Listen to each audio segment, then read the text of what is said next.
Hello, hello, my friends. How are you today? I hope you are having a great day. I decided to do another impromptu live. You know what? By now, you know the story about my tooth. Let me just summarize in case you don't know yet. I had a tooth pulled here. It had to come out, and I'm going to get an implant, but it's going to be probably for the next 6 months that I'm going to be toothless here. I do have an insert, but I cannot speak right with it or sing, so I'm not doing it. I just hate it. So I'm going to stop being insecure about that gap here. It is what it is, and it's going to be 3 months until they can put the implant in, and then it's going to have to heal for another 3 months. Actually, this afternoon, I'm going to get the stitch removed. I have one stitch. Let me bring the comments up so I can see. Okay, so I hope everyone's having a great day. I just wanted to chat about something that I was thinking about, and I actually just sent an email out today, and I posted something.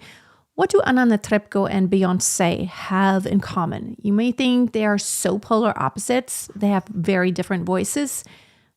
Anna Netrebko is an opera soprano, and Beyoncé, she can belt. She sings like she's a pop diva. What do they have in common? I can tell you what a lot of great singers have in common. They have focused on developing a great technique. Both of them have done that. They both have voices that have remained healthy over the years.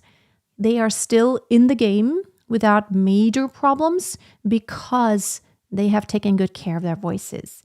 It's really important to protect your voice because, you know what, as singers, we can't just go and buy another one. We can't just put on a new string.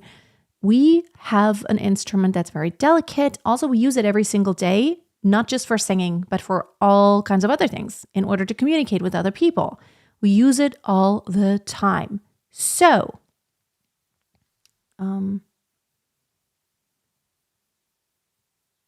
okay. Here.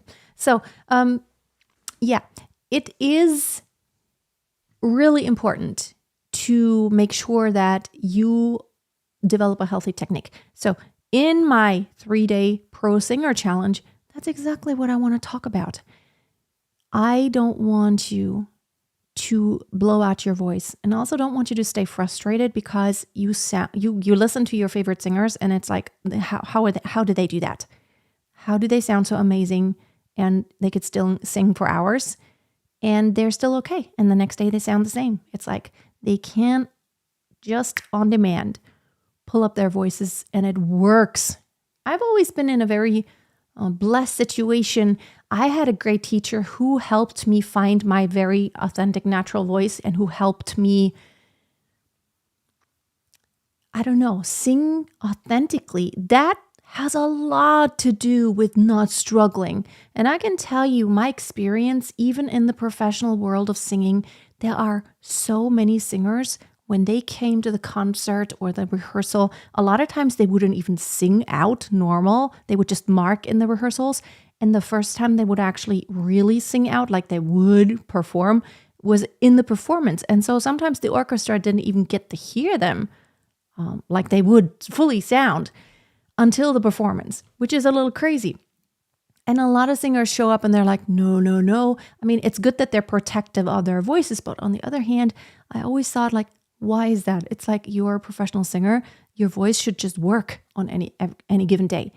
Of course, if you have a rehearsal that lasts for 8 hours and like staging, you don't full out sing. You just mark it, meaning you sing an octave lower when it needs to be. When it gets too high, you're just a lot less intense, much less volume. That is the art of marking. But so many singers, when they showed up for rehearsals or performances, they're like, don't talk to me before the performance. And like, I have to drink. Like, I cannot eat this and I cannot eat that. I totally realize that everyone is different and even everyone's body reacts differently. I happen to not have any adverse reactions to anything. I can drink dairy, I can drink orange juice, and it doesn't produce a lot of phlegm for me.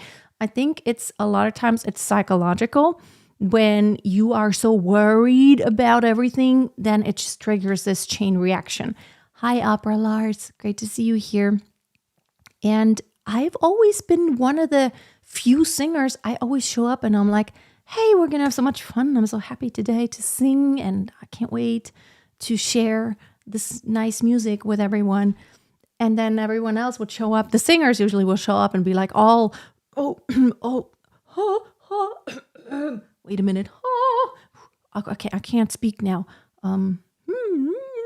And they're like doing all this stuff. And I'm like, yeah, it's legit to want to warm up. But it was always like they were so nervous and there was always something going on to where I could tell they did not 100%, they did not have that 100% confidence of like, yeah, I could just sing very easily.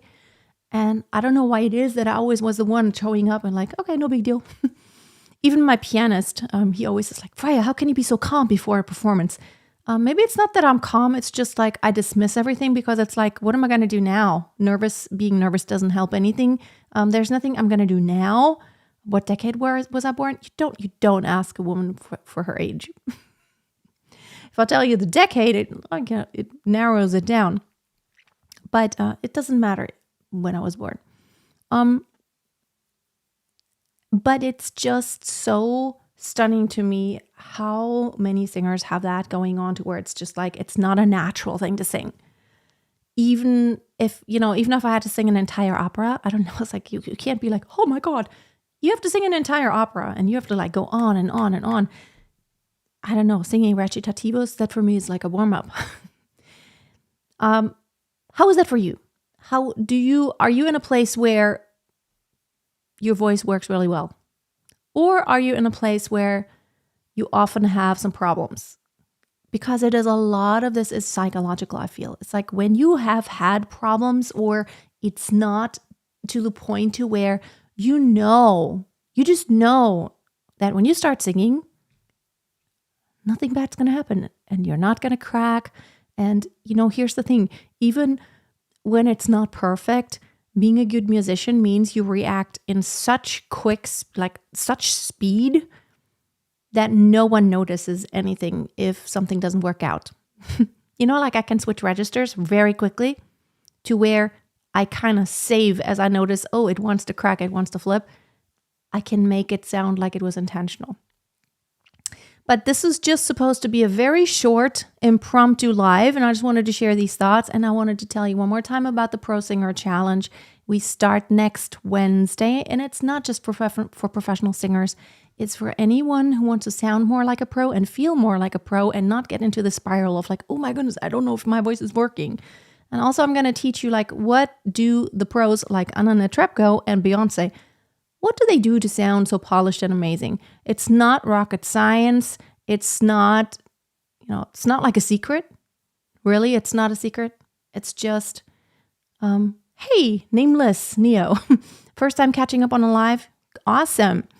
I just want to help you take the shortcut and help you figure out what it is that you need to focus on the most. Because I know there are, I have over 1,000 videos here on YouTube, and I know there are tons of other vocal coaches who have hundreds and thousands and tens of thousands and probably millions of videos when you put it all together. But the question is where do you need to start? And also it's very individual. My experience is that an exercise, it can work really well for one singer, and then for the next singer, I have to figure out something different because different voice type, different background, different problems, psychologically different things going on. So sometimes you just kind of have to look for ways let me figure out what works for this singer. There's going to be a VIP version of a VIP sessions in the challenge for everyone who wants just a little bit more coaching. And after the normal teaching sessions, we're going to do the VIP session directly via Zoom, and we're going to get together, we're going to see each other, and then you're going to get to ask me anything, and you're going to get to, if you want a coaching, you can demonstrate, I can work with you for a few minutes, we can figure out an issue. Very helpful because really, it's like a doctor trying to diagnose just by someone explaining something, but it's not the same as the doctor actually looking at you and examining you and touching and, doing all the things. That's what I need. If I hear someone, I can hear and see you, I can totally figure out what's going on. It doesn't take much. It takes really a few seconds of me hearing you sing to figure out what the problem is. If you show me, okay, look what happens here. Can you listen? this is the problem I have, then I can tell you why that is. Because it could be it could be a myriad of problems that cause any given situation. And I have to hear you and see you in order to figure out. Well, hearing is the most important. Seeing is very helpful. But a lot of times just by hearing, I can already tell you like if there's a posture or a jaw or like a tongue position problem. Awesome. Okay, I'm actually going to go ahead and wrap it up here because I have so much going on. I would love to see you at the challenge. Again, masteryourvoice.tv/pro challenge. Jump on board. It's a no-brainer. We have a small Facebook group in which you can interact. Like today I posted, I asked everyone, it's like, can you already go ahead and post a recording of yourself so I can hear, so I can have an idea of like, who are you and what's going on with your voice? We want to support you. We want to encourage you. We want to cheer you on, not tear you down. Okay. For me, like listening to new voices, it's like Christmas. It's like, yay. And I have all these visions for a new voice. When I hear a voice, I hear the potential of like, okay, I hear what sounds awesome and what we need to do more of. And yeah. Thanks everyone for listening. Have an amazing day. I hope to see you on the inside and I'll talk soon. Bye-bye.